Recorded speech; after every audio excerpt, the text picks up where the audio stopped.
having nostalgic looks at my creative writing. Not overly exciting, but I could spell one word 4 ways on the same page at that age. And my logic was, for I remember the cause, one must be right.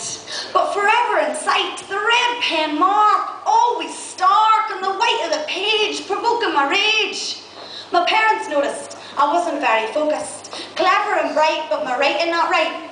To wait on the list would have been taking the piss, so we paid for the test. I wasn't as bad as all the rest. The kids from the estate were parenting weren't great. Their dads didn't read to them. In fact, they rarely came.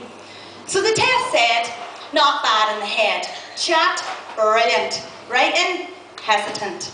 So every week I would sneak to a classroom by myself and ask to melt the words, verbs into a series of sounds to the subsequent frowns of my special needs teacher. But I found it easy to reach her remedial lessons and counted my blessings that I didn't have to do mixed up sentences. But Mrs. Loughren found out, said without a doubt it was much too easy, and managed to squeeze me back to normal class where I would always pass, and she would ask that I recite my poetry to all and sundry, sent to every classroom to expressively boom my personal rhyme during class time. Got my A in the 11 plus. It simply was a must unless you wanted to rust in a dead-end school treated like a tool. At the all-girls grammar, I always had a messy planner. When I got a C+, it caused a fuss, but I showed them, downloaded the curriculum.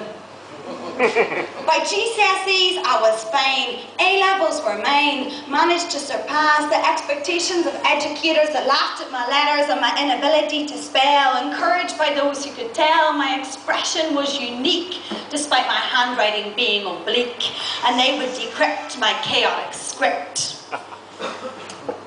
But one made me cry when constantly asking why I always failed the spelling test. My writing was always a mess. She thought me lazy, but I didn't let it faze me. I used to share what I'd write with others on a GeoCity site. Second year of uni, my tutor somewhat threw me, called me in. It was clear to him I was dyslexic. I thought I was just hectic. But he made me take the test, passed it like all the rest, certified dyslexic. I was a bit skeptic, but I got 45 minutes extra and a bit of blue paper to say I was special. Didn't matter, my writing was mental. Free laptop, dictaphone, printer, PDA, software, scanner. Yes, you know what I'm talking about. When I got my passport signed by my primary teacher, I asked why they hadn't known sooner. When I'd taken the test, why hadn't it said dyslexic yes? And she said the education authority didn't want the responsibility of educating me appropriately. As a result of this luck, the special needs teacher wasn't trained as such. But she remembered me. Did I still write poetry? Well, if you want to know, you can hear me on a Radio 4 show. Mrs. Loughren, Mrs. Moohan, Miss McChrystal, Mrs. Wilkinson never said I was dyslexic, just talented and meant it.